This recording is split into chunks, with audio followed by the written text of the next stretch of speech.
Guys आज मैं बात करूँगा कि पाइथन अगर आप पढ़ रहे हैं तो पाइथन में क्या क्या टॉपिक्स हैं जो आपको पढ़ने हैं स्टार्टिंग में। देखिए स्टार्टिंग में तो जो बेसिक सिंटैक्स होता है पाइथन का कि कोई वैल्यू प्रिंट करना, वो तो बेसिक जो चाहे आप जावा में देखें सी प्लस प्लस में देखें वो सेम ही चीज़ है, ठीक है।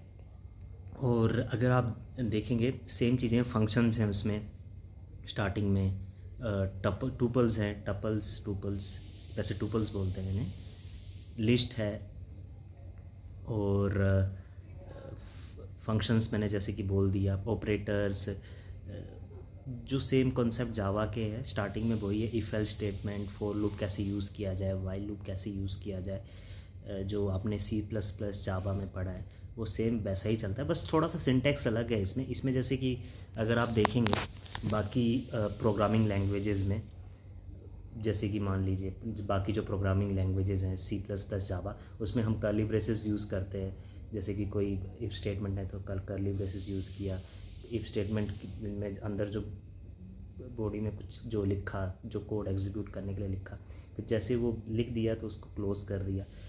बट वहाँ पे ऐसा नहीं होता, वहाँ पे कर्ली ब्रेसेस नहीं होते, वहाँ पे नॉर्मल जो आपको कोड लिखना होता है।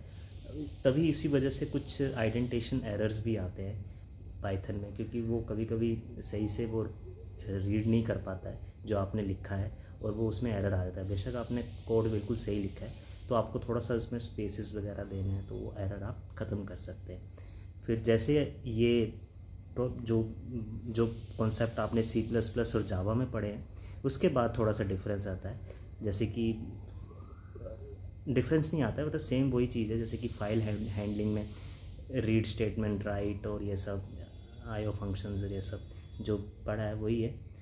बाद में थोड़ा चेंजेस आते हैं, जैसे स्टैटिस्टिक्स है, केमन ग्राफ्स हैं और भी डिफरेंट कॉन्सेप्ट्स हैं।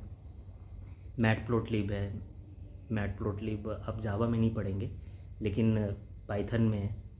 जो लोग डाटा साइंटिस्ट बनना चाहते हैं तो उनके लिए मेन 3 चीज़ें हैं पढ़ना। सबसे पहली चीज़ है पढ़ना, वो है पाइथन। पाइथन तो मस्ट है अगर आप डाटा साइंटिस्ट बनना चाहते हैं। उसके बाद एसक्यूएल पूरा अच्छे से पढ़ लो।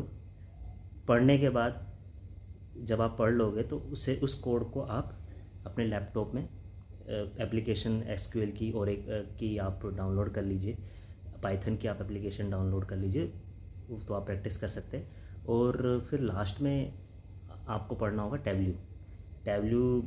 अगर आप अच्छे से पढ़ लेते हैं, अच्छे से आप अपने लैपटॉप में प्रैक्टिस कर लेते हैं टैब्ल्यू को, तो आप काफ़ी हद तक एक्सपर्ट बन जाएंगे, मतलब इस फील्ड में।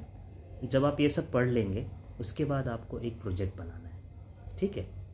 अच्छे से आप देख लो, इंटरनेट में भी आपको बहुत से प्रोजेक्ट्स मिल जाएंगे। सेम चीज़ कॉपी पेस्ट मत करना, वहाँ से आप इंस्पिरेशन ले सकते हो कि हाँ भाई किस तरह से प्रोजेक्ट्स बनाने हैं, और फिर आप अपने कॉन्सेप्ट यूज़ करके जो प्रोजेक्ट है वो आप बना सकते हो। तो ये सब चीज़ें हैं, तो ये सब चीज़ें आपको करनी पड़ेगी। मेन जो अगर आप अच्छे से, मतलब अगर आप टाइम दे रहे हैं बहुत ज़्यादा, तो अगर आप अच्छे से प्रैक्टिस कर लेते हैं, प्रोजेक्ट बना लेते हैं, तो विद इन 4 to 5 मंथ्स में अगर आप अच्छे से पढ़ लिए, विद इन 4 to 5 मंथ्स में आप एज ए फ्रेशर आप जॉब हासिल कर सकते हैं। स्टार्टिंग में सैलरी कम होगी लेकिन विद प्रैक्टिस एंड एक्सपीरियंस इसमें सैलरी हाइक बहुत ज़्यादा मिलता है। तो अगर आपकी जॉब लग रही है, कम पैसे में भी लग रही है 10-12 हज़ार, तो आप ले लो। 1 साल के बाद आपकी सैलरी बढ़नी ही बढ़नी है। और बाकी बहुत सी इंस्टीट्यूट्स हैं जो कोर्सेज़ ऑफ़र करती हैं, तो उनके चक्कर में मत रहिए। 1.5 2 लाख रुपए लेती है, जिसकी मर्ज़ी है वो जा सकता है। बट मेरी तो यही मतलब ये रहेगा कि भाई आप ऐसे कोर्सेज़ मत लें, क्योंकि वेस्टेज ऑफ मनी, और ये ज़रूरी नहीं कि प्लेसमेंट आपको दिलाई दे। तो आपको खुद अपने एंड से प्रैक्टिस करनी है, तभी आप जॉब हासिल कर सकते हैं एज ए डाटा साइंटिस्ट। यही था आज का वीडियो को लाइक, शेयर और सब्सक्राइब जरूर करें, सो दैट मैं और अच्छे वीडियोज़ आपके लिए लेकर आऊँ। Thank you.